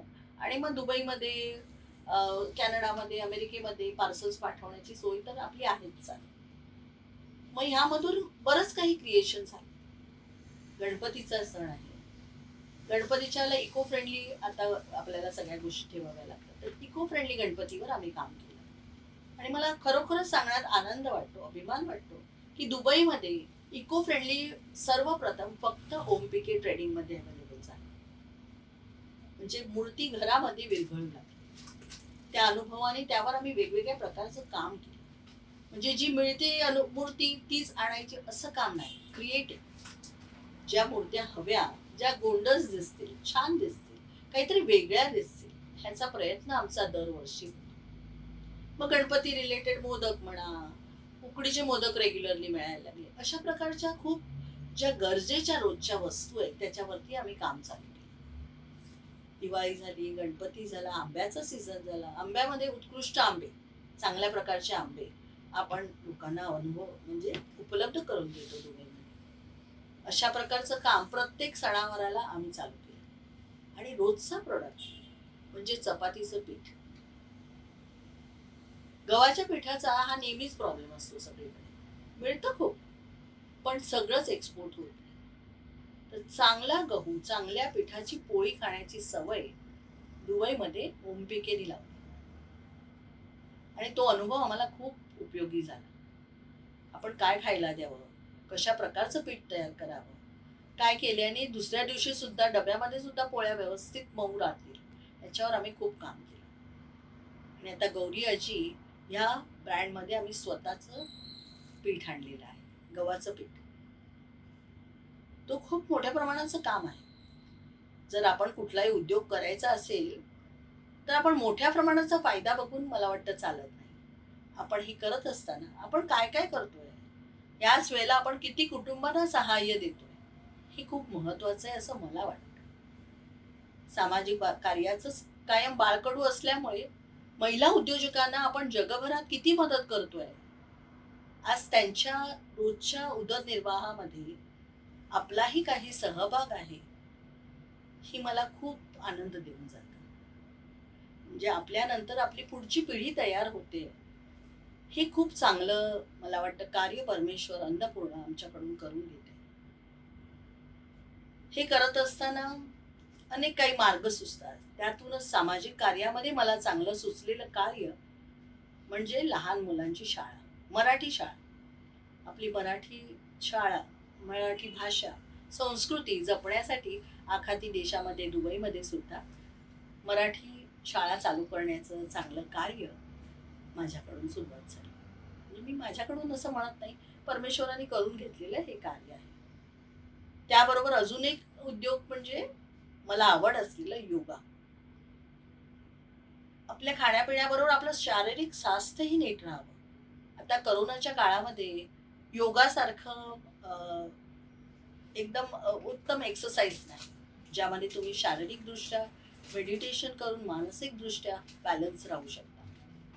योगा टीचिंगमध्ये सुद्धा मी काम चालू केलं. त्यामुळे सांगायचा हेतू असा की प्रत्येक उद्योग करताना त्यामधून आपण समाजाला काय चांगलं देतोय हे शोधण्याचा मी कायम प्रयत्न केला. आणि मला वाटतं ही खूप चांगली गोष्ट आहे आणि हे आईवडिलांच्या आशीर्वादानेच तुमच्याकडून होत आहे.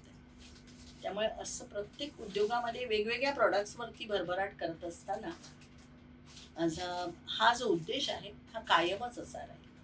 त्यामुळे मला आपल्या ह्या संमेलनामुळे मला एक चॅलेंज द्यावं असं वाटतं सर्व महिला उद्योजिका, म्हणजे ज्यांच्या परिस्थितीमुळे काम करतायत अशा उद्योजिका नाहीच, पण ज्या वेल टू डू आहे, स्वतः काही करू शकतात, क्वालिफाईड आहेत, त्यांनी आजूबाजूच्या स्त्रियांना घेऊन त्यांना मार्गदर्शन करायला हवं.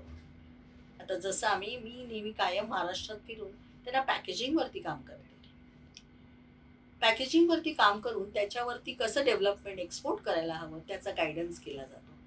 असं आपण जर पहिल्या प्रत्येक महिलेने आपल्यामधल्या ज्या क्वालिटीज असतील त्याप्रमाणे आजूबाजूला वावरणाऱ्या सर्व स्त्रियांना जर गाईड केलं ना तर खूप चांगला आणि हेल्दी एक महिला समाज तयार होईल, जो आपण पुढची पिढी आणि येणाऱ्या सर्व पिढ्या मार्गदर्शक तयार करू. मला वाटतं ही जी मराठी संमेलनाने, विश्व मराठी संमेलनाने जी संधी दिली त्यामुळे मी सर्व जगभरातल्या मराठी बांधवांपर्यंत, महिलांपर्यंत पोचू शकले. सर्व मराठी भाषिक मंडळ आपण एकत्र आहोत. आता करोनामुळे सर्व ऑनलाईन चाललंय आणि हे खूप छान आहे. यातही आपण खूप काय छान शिकतोय.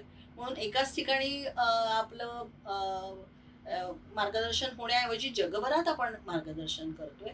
आणि मला वाटतं ह्या माझ्या माहितीचा काही जणांना नक्कीच उपयोग होईल आणि नसेल तर आपण करू शकतो आणि महिलांना कर्तृत्ववान बनवू शकतो.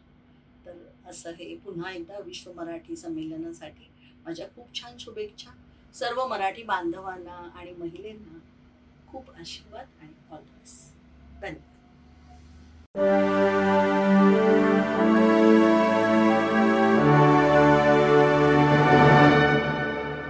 माननीय सौ संजीवनी पाटील यांचे मनापासून आभार आणि त्यांच्या व्यावसायिक वाटचालीसाठी त्यांना सगळ्यांकडून अनेक शुभेच्छा. मराठी स्त्री आज जगभरात आपले स्थान निर्माण करत आहे.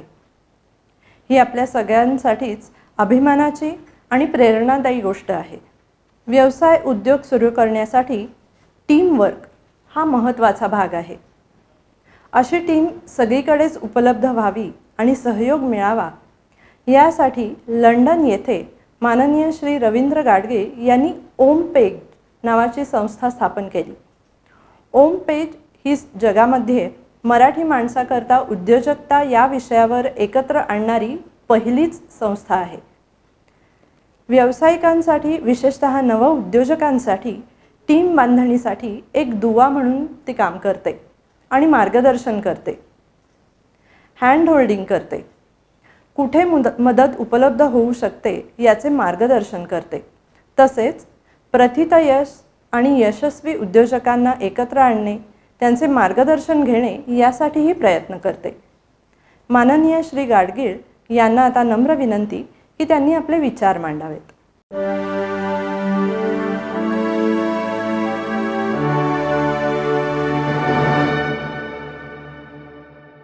नमस्कार, मी Ravindra Gadgil, Milton Keynes UK मधून ओमपेग या संस्थेतर्फे विश्व मराठी उद्योजकता संमेलन 2021 यामध्ये आपले सहर्ष स्वागत आणि अभिनंदन करतो. विश्व मराठी संमेलनाचे आयोजक, संयोजक आणि त्यांचे असंख्य कार्यकर्ते आणि सहकारी यांचे विश्व मराठी संमेलन आयोजन केल्याबद्दल मनपूर्वक आभार. आता थोडक्यात ओमपेग या संस्थेविषयी. ओमपेग म्हणजेच overseas Maharashtrian professionals and entrepreneurs group UK. Maharashtrian मंडळींकरता UK मध्ये चालवलेला हा एक खटाटोप. उद्योजकता वाढ, प्रसार आणि त्याची वृद्धी याच्याकरता गेले 5 वर्षे ही संस्था UK मध्ये कार्यरत आहे. मी त्याचा एक संस्थापक सदस्य आहे. आमचे साधारण 1,600 पेड मेंबर्स आहेत आणि वर्षभर आम्ही वेगवेगळ्या कार्यक्रमांचे आयोजन करतो. त्यात business exhibitions, promotional programmes, expert speeches, guidance and motivational programmes, mentoring programmes असे अनेक प्रोग्राम्स आम्ही वर्षभर आयोजित करत असतो. या संस्थेमध्ये आत्तापर्यंत 5,000 पेक्षा जास्ती लोक वेगवेगळ्या प्रोग्राम्समधून जोडली गेलेली आहेत. UK मध्ये मराठी माणूस हा गेले 80 वर्ष वेगवेगळ्या उपक्रमात, मोस्टली सांस्कृतिक उपक्रमात एकामेकाशी संलग्न झालेला आहे. पण जगामध्ये मराठी माणसाकरता उद्योजकता या विषयावर एकत्र आणणारी ही पहिलीच संस्था आहे. आणि या संस्थेचे कार्य करण्यासाठी आमची एक कार्यकारिणी आहे, 6 सदस्य आहेत. वर्षभर मी सांगितल्याप्रमाणे त्याचे वेगवेगळे कार्यक्रम होत असतात आणि हे कार्यक्रम असेच पुढे चालू राहतील. आता आपण या संमेलनाच्या मूळ विषयाकडे वळू. मराठी माणसाला उद्योजकता वाढ, वृद्धिंगत करणे आणि त्याची जोपासना करणे याचे बाळकडू देण्याची गरज आहे का? समजा ओमपेग सारखी संस्था नसती तर UK मधील महाराष्ट्रीयन लोकांना उद्योजकता वाढीस, विकासास हातभार लागला नसता का? किंवा त्यांनी अजिबातच व्यवसाय चालू केला नसता का? हे प्रश्न जसे महत्त्वाचे आहेत तसेच त्याची उत्तरेही आपल्याला जाणून घेणे जरुरीचे आहे. ही संस्था नसती तरी लोकांनी उद्योग केलेच असते, त्यांच्या उद्योगाची भरभराट झालीच असती. पण आपण आता त्याची एक पॉझिटिव्ह साईड बघू की ह्या ओमपेग संस्थेमुळे मराठी लोकांना काय करता येईल उद्योग क्षेत्रात आणि त्याच्याकरता कुठली साधने, संसाधने आणि मदत अवेलेबल आहे याची माहिती फार पटकन मिळू शकते. उद्योजकतेचे बीज हे मुळातच असावे लागते. ते कुठनं बाहेरनं प्लांट नाही करता येत. पण त्याची वृद्धिंगत करणे, वाढवणे, जोपासणे, त्याला खत पाणी घालणे हे आपण नक्कीच करू शकतो. आणि त्याच्याकरताच ही संस्था कार्यरत आहे. आता जसे मी म्हटलं की त्याचे संवर्धन आणि जोपासना ओम्पेग ही संस्था कशा प्रकारे करते, तर प्रथितशील उद्योगपती, प्रथितशील उद्योग क्षेत्रातील अतिशय नावाजलेले आणि यशस्वी उद्योजक यांना एकत्र आणणे, त्यांचे मार्गदर्शन घेणे, सर्व सभासदांनी एकमेकाशी कोऑपरेट करणे, त्यांच्याशी संपर्क साधणे. आज आपण इंटरनेटच्या जगात जगत आहोत.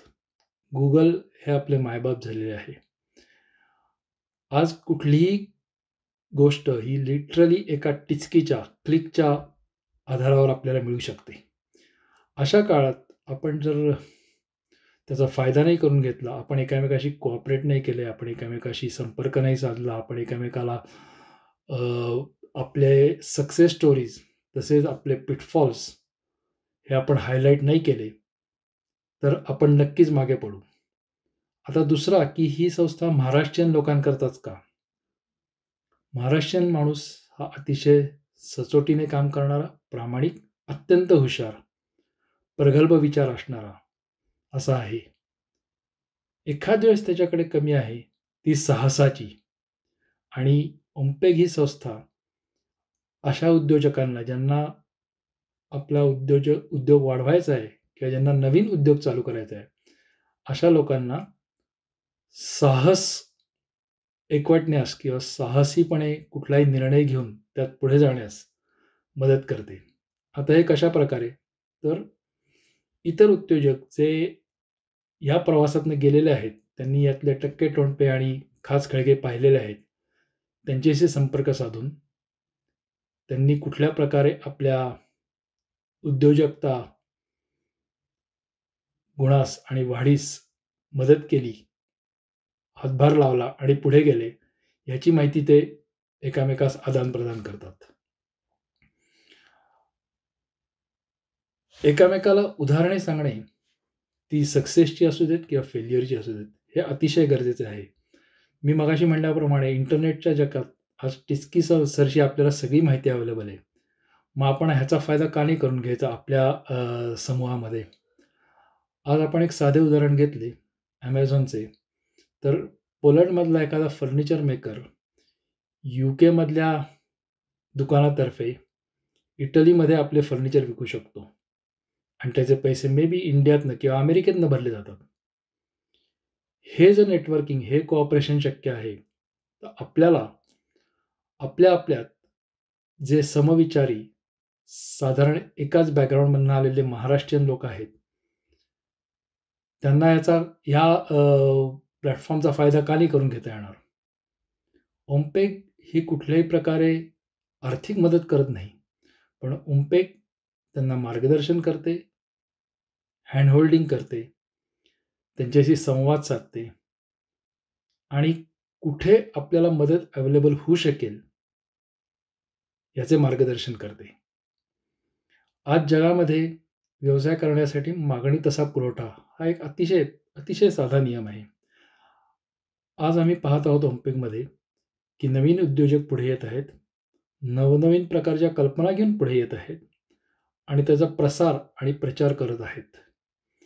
आज ह्या कोविडच्या महामारीमुळे courier business, ready to eat, ready to cook, house space design, redesign, financial planning, mortgage planning, तुम्ही म्हणाल तितके नवीन संधी अवेलेबल आहेत.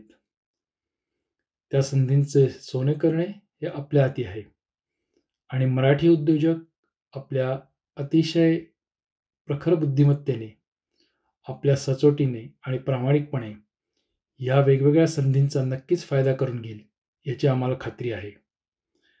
आता आपण पाहूया की या क्षेत्रात कोलॅबरेशन कसे होऊ शकते. एक साधे उदाहरण आहे की आपल्याला जर आपल्याच सहकाऱ्यांमध्ये बिझनेस वाटून घ्यायचा असेल तर ह्या महाराष्ट्रीयन कम्युनिटीमध्ये जे उद्योजक आहेत, ओमपेकचे मेंबर्स आहेत, ते एकामेकाला नवीन कस्टमर्स रिफर करतात किंवा एकामेकाची व्हाउचर्स एकामेकाला देतात. उदाहरणार्थ ट्रॅव्हल एजंट हा त्याचे व्हाउचर हाऊसपेस डिझाईन आर्किटेक्टला देतो. हाऊसपेस डिझाईन आर्किटेक्ट त्याच्या नवीन कस्टमरला ट्रॅव्हल एजंटचे व्हाउचर देतो, जेणेकरून ट्रॅव्हल एजंटलाही बिझनेस मिळतो, हाऊसपेस डिझाईन आर्किटेक्टलाही त्याच्या कस्टमरला खुश ठेवणे सोपे जाते. बिझनेस आपल्या आपल्यातच राहतो. आम्ही इतर समुदायांकडनं जसे गुजराती आहेत, पंजाबी आहेत, मारवाडी आहेत, जैन आहेत, यांच्याशी स्पर्धा करत आहोत का? नक्कीच नाही. आम्ही त्यांच्याकडनं इन्स्पिरेशन घेतोय. ती लोक आज बिझनेस, उद्योजकता, व्यवसाय यामध्ये किती पुढे आहेत ह्यांच्याकडनं आम्ही शिकत आहोत. आमचे अनेक मेंबर्स त्यांच्या समुदायांशी संपर्कात आहेत आणि त्यांच्याकडनं regularly business growth, business development याबद्दल मार्गदर्शन घेतात. सो आम्ही त्यांच्या या समुदायांकडनं इन्स्पिरेशन घेतोय. आम्ही त्यांच्याकडनं स्फूर्ती घेतोय, उत्साहाने काम करतोय, त्यांच्याबरोबर काम करतोय, त्यांच्या अगेन्स्ट किंवा त्यांच्याशी स्पर्धा करत नाही आहोत. आता उद्योगात स्पर्धा ही आलीच, पण तो एक अपरिहार्य भाग आहे उद्योगाचा आणि उद्योजकतेचा. आणि ती स्पर्धा ही हेल्थी असल्याची कारण जोपर्यंत तुम्ही एकामेकाला असूया आणि द्वेष या भावनेनी स्पर्धा करत नाही आहात तोपर्यंत ती स्पर्धा जायज आहे.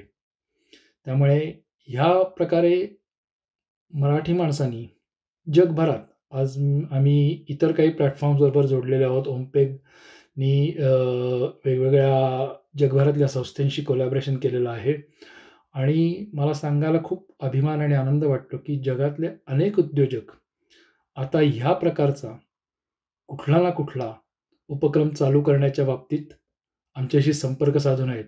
Either they want to start similar programmes और प्रोजेक्ट्स इन देअर एरिया किंवा ते आमच्या इथली तज्ज्ञांचे या बाबतीत मार्गदर्शन घेऊन तेथील स्थानिक लोकांना उद्योजकता, वाढ, विकास आणि व्यावसायिकता याच्याबद्दल मार्गदर्शन मिळेल का याबद्दल आमच्याशी संपर्क साधून आहेत.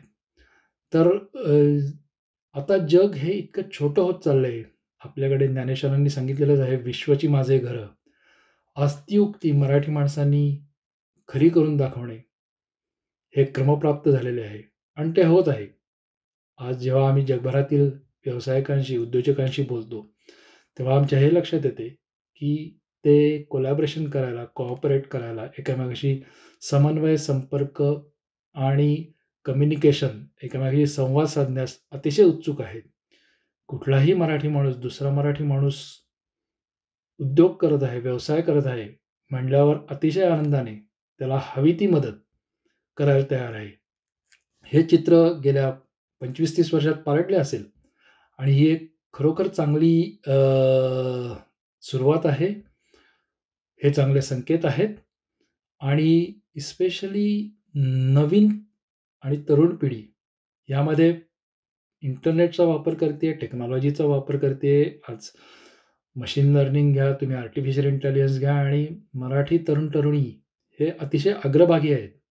आता फक्त एकच त्यांना जोड हवी आहे, ती कोणीतरी पुश करण्याची, त्यांच्या मनातली भीती घालवण्याची. आमचा एक मित्र नेहमी आम्हाला सांगतो की मार्केटमध्ये आजच्या घडीला सर्व प्रकारचे रिसोर्सेस अवेलेबल आहेत. Finance, space, technology, knowledge, everything is available. फक्त रिस्क बेअरिंग कपॅसिटी किंवा धाडस करण्याची प्रवृत्ती ही तुम्हाला उपजतच असावी लागते. आणि आज मराठी माणूस ती अतिशय मोठ्या प्रमाणावर जगभर अतिशय समर्थपणे दाखवत आहे. आज आम्ही बघितलं तर UK-मधल्या आमच्या या छोट्याशा ओमपेग उद्योग समूहामध्ये फर्टिलिटी क्लिनिकपासनं ते mortgages, house space design, hotelling, lawyers, solicitors, doctors, सर्व प्रकारचे उद्योजक अतिशय सक्सेसफुली आपले बिझनेसेस चालवत आहेत आणि ते आपले नॉलेज आपल्या विजडम, आपले एक्सपिरियन्सेस शेअर करायला अतिशय हिरिरीने पुढे येत आहेत. आम्हाला सांगायला अतिशय आनंद वाटतो आणि अभिमान वाटतो की आमच्या ह्या ओमपेग उद्योग समूहात जवळजवळ 25% सभासद ह्या महिला आहेत आणि या सगळ्या महिला ह्या उद्योजक आहेत. त्या छोटा का असेना काही ना काहीतरी उद्योग करत आहेत. कोणी होम बेकिंग करत आहे, कोणी मसाले बनवून विकत आहे, कोणी फायनान्शियल ॲडवाईस देत आहे, कोणी मॉर्गेज ॲडवाईस देत आहे. पण ह्या सगळ्या महिला उद्योजक आहेत आणि हे अतिशय चांगले चित्र आहे की they are leading the way by example, not only by telling somebody but doing themselves. आणि ह्याच्याकरता जास्तीत जास्त लोकांनी याचा फायदा घ्यावा, पुढे यावं. मी म्हटलं तसं की प्रामाणिकपणा, सचोटी, प्रगल्भ बुद्धिमत्ता, आधुनिक विचार यांची जोड तर आहेच, पण त्याचबरोबर आता मनातली भीती काढून टाकणं, रिमूव्ह द फिअर, रिस्क घेणं, चॅलेंजेस घेणं, त्याच्याकरता अनेक उद्योग समूह आपल्याला पुढे येऊन मदत करायला तयार आहेत. आपण असेच काम करत राहाल अशा सगळ्यांना शुभेच्छा देतो आणि मी माझे 4 शब्द थांबवतो. धन्यवाद.